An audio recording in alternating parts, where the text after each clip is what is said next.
Hey y'all, welcome back to my channel. It's me, Curly K Glam, and I'm here today to review All-American Homecoming Season 2, Episode 2. Y'all, I see there are people starting to agree with me on Twitter because Homecoming just got a little bit better of a storyline than All-American, okay?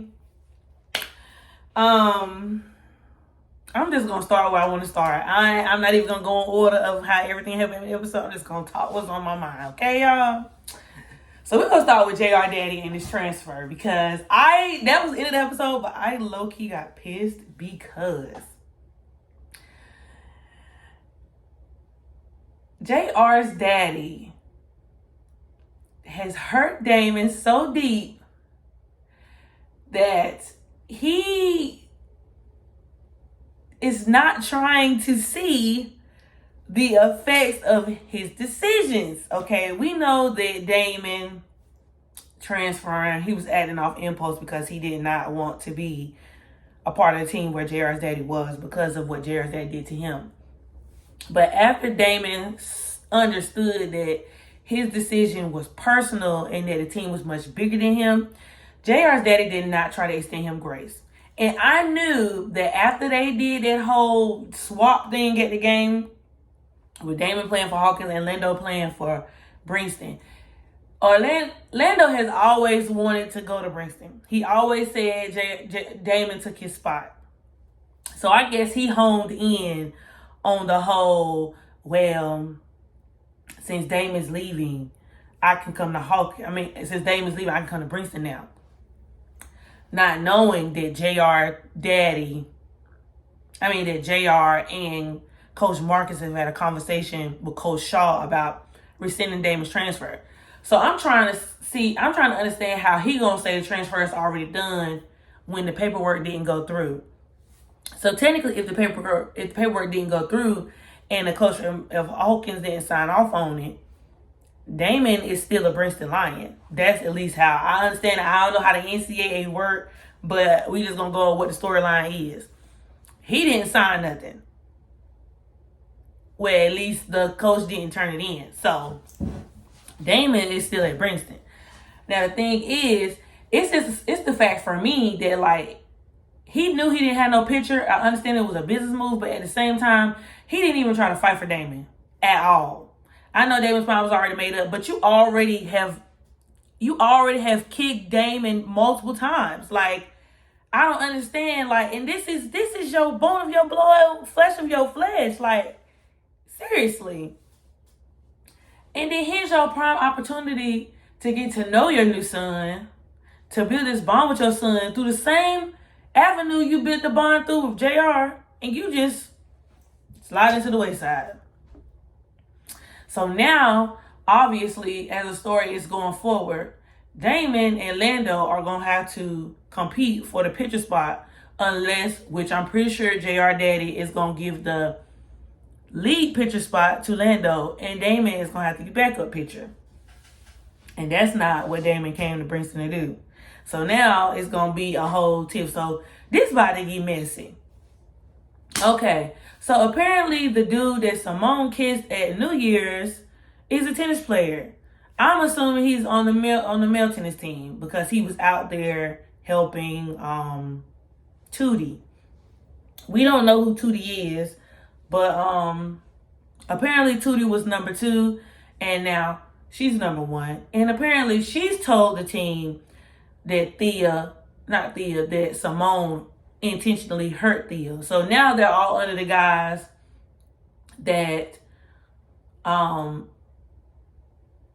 Simone is out to hurt the team or hurt people on the team intentionally to get the spots where she needs to be. Which in the beginning, like Simone said, everybody on the team was friendly to her, everybody on the team was supporting her. But now all of a sudden everybody's against her and is giving Simone a hard time. And I think Tootie intentionally set that game up of them having to play to hit the ball just so Simone would have to hit whoever she beat. And then she ends up hitting the game. And then the girl was like, oh, you really try to hurt me? Like in order to paint the narrative further, that Simone is out there trying to hurt them girls. So now Simone feel like it's a dog-eat-dog world. And that's what the guy, the New Year's Eve guy, I don't know his name, but remember he told Simone he was just like, eat or be eaten. So basically now Simone gonna be out here windmilling. So now Simone gonna be out here windmilling because people is trying to like downplay her, like, and she not having it. Cam and his whole financial aid story, like time and time after again, it's always the people in the financial aid office that abstain. I don't know why you are there to do a service, ma'am, Miss Robinette. You are there to do a service. If his payment didn't come through, the least you can do is have grace. Talking about some Brenston is already in financial trouble.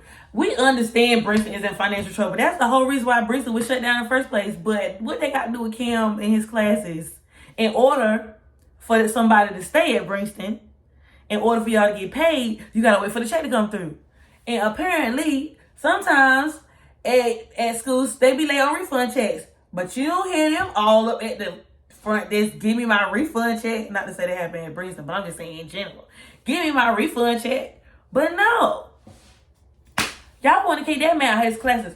I really low-key was caping for Cam doing the whole baseball thing and not so much the music thing. I mean, he can still do music, but since he wanted to play sports, I thought that since, he couldn't play football and he did so good at the baseball game, remember last season when he played in an alumni game, I just knew that was going to be a slide for Cam to be on the baseball team, but I guess they're not rolling with that storyline. So I'm happy that Cam ended up getting the grace he needed for his check to clear, as well as also I just knew that Auntie was going to hire Cam to be her assistant.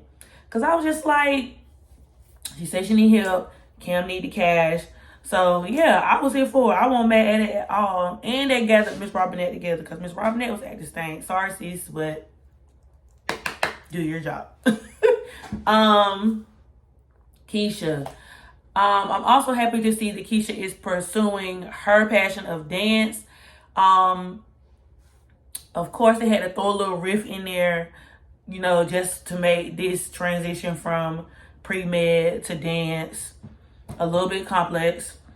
But Keisha ended up getting her tryout and impressing the dance instructor or the head of the dance department at Brenston. And I think that's actually a good storyline because I don't think there's actually been a storyline on TV where a person was involved in dance. So I feel like that's good, and since dance is such an integral part of the Black experience at college. Like, for example, even with like band, like Brenston ain't got into the whole band thing yet, which I'm interested to see if they will later down the line. But it kind of reminded me of the girls on ESPN and how they had that segment called Why Not Us, and then the girls from Southern University were trying out for the dance team to be majorette dancers. So that kind of made me think about that. And so I was just like, okay, Keisha, girl, go ahead. Go for your dream. We root for you, girl. We rooting for you. We rooting for you. Okay, and plus she a sophomore, so she got to start getting her ducks in a row on her major. That way she can start taking all her prerequisites to get into her major, as time goes on. Because now we in second semester of sophomore year. So for Keisha is on her way to being a junior. JR. I like how JR played the advocate for Damon. JR, ever since he had his little rift with his mom and his dad with their whole divorce situation, I'm glad to see JR has gotten his head back on straight. JR said he's been going to therapy, and therapy has been helping for him. He also kind of slides that in with Coach Marcus, after he tells Coach Marcus that KEK, his frat, has a mindfulness program, and that actually he's been going through somebody through that little program, and he sees a Black male therapist, which I feel like it is important to, if you do seek help, that you seek somebody that's relatable to you, somebody who understands you, because not everybody who is a therapist can understand all walks of life when, you know, they meet different people. And so I thought that was interesting, because that gave a segue for Coach Marcus to find him a therapist, because he's been trying to find a good, you know, outside therapist as he continues his journey to mental wellness. Also, I'm glad that JR could see that Damon really was just trying to be a man and go with the decision he made, but he knew Damon's heart, and he knew Damon didn't really want to leave. So I was interested to see how, as captain, JR stepped up and fought on behalf of not only his teammate, but his brother. Because now that's a new bond that they get to build. Because they started off as friends, they knew they were friends, but now that they're brothers, you know, their relationship is going to change, and how they navigate this relationship as brothers and as teammates and as peers, like classmates or whatever. Well, not classmates, but like schoolmates. And so I was glad to see that Coach Marcus was able to talk some sense into Coach Shaw, because Coach Shaw is really about his business. He is win-win-win by all means. He don't care. But Coach Marcus kind of tugged at his heartstrings when he talked about how he wished that he could have fixed the relationship with his father, and how he didn't get a chance to do that before his father passed away. And so now Coach Marcus is kind of, in a way, trying to help Damon back into Memphis with his daddy. Even though right now it's a little rocky, and it's going to be even more rockier once they find out that Lando is not coming to the school. Because also, along with that, Amara said she couldn't clear Marcus to become back to be head coach, because he's still not done with his wellness journey or his time away, but he is stepping back on as assistant head coach. And so I think the guys are going to be happy with that, simply because they all loved Coach Marcus. They all hated what happened to him, but he's still going to be able to give that push and that drive on the team that the guys need, as well as help them navigate the weird space they have with Big JR, because he is just right now wreaking a little bit of havoc. He's just wreaking a little bit of havoc. Who else am I missing? Nate was absent from this episode, which I was a little bit shocked to see that, especially with Keisha having her whole big moment and Nate not being there, of her making the dance department. Oh, excuse me, y'all.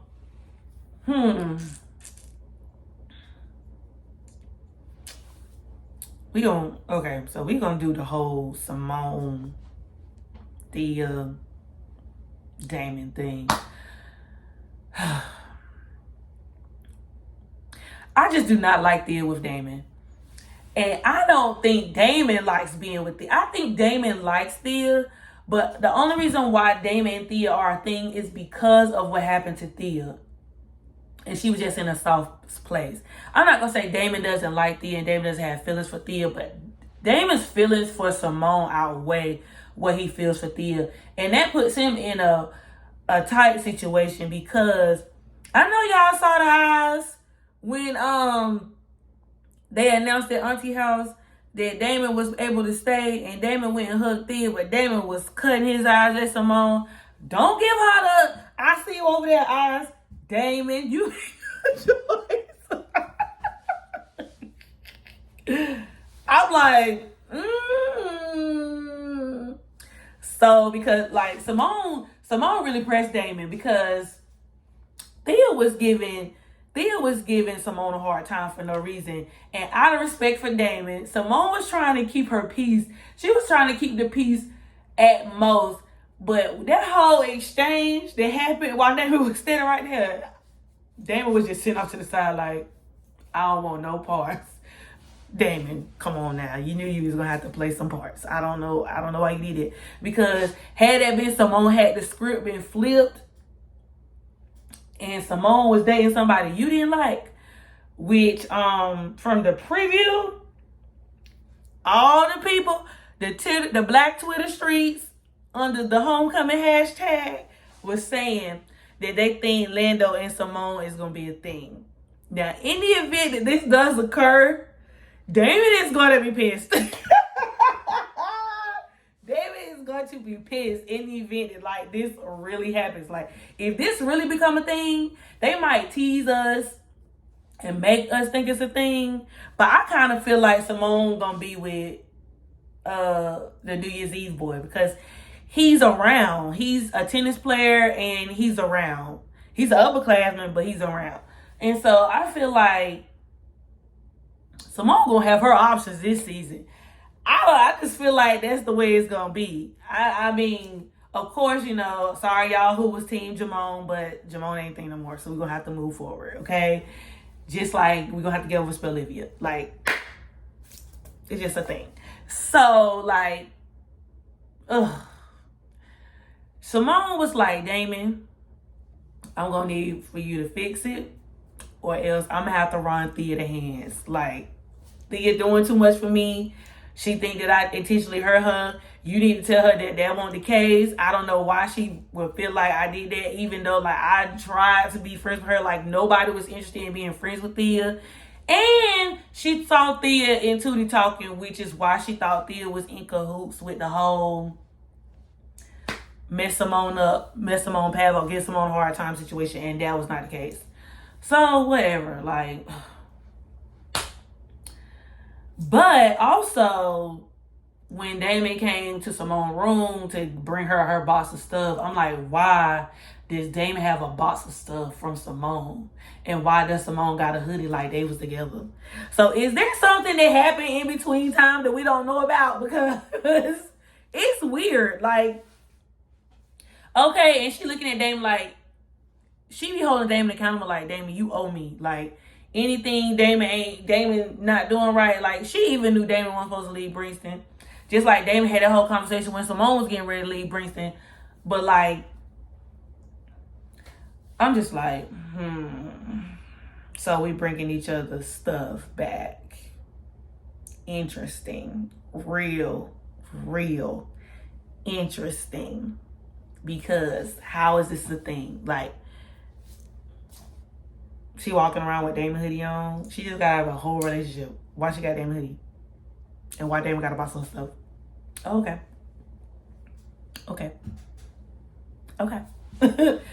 But yeah, y'all. So I'm excited for homecoming. And your girl Jeffrey Meyer said this season is going to be messy.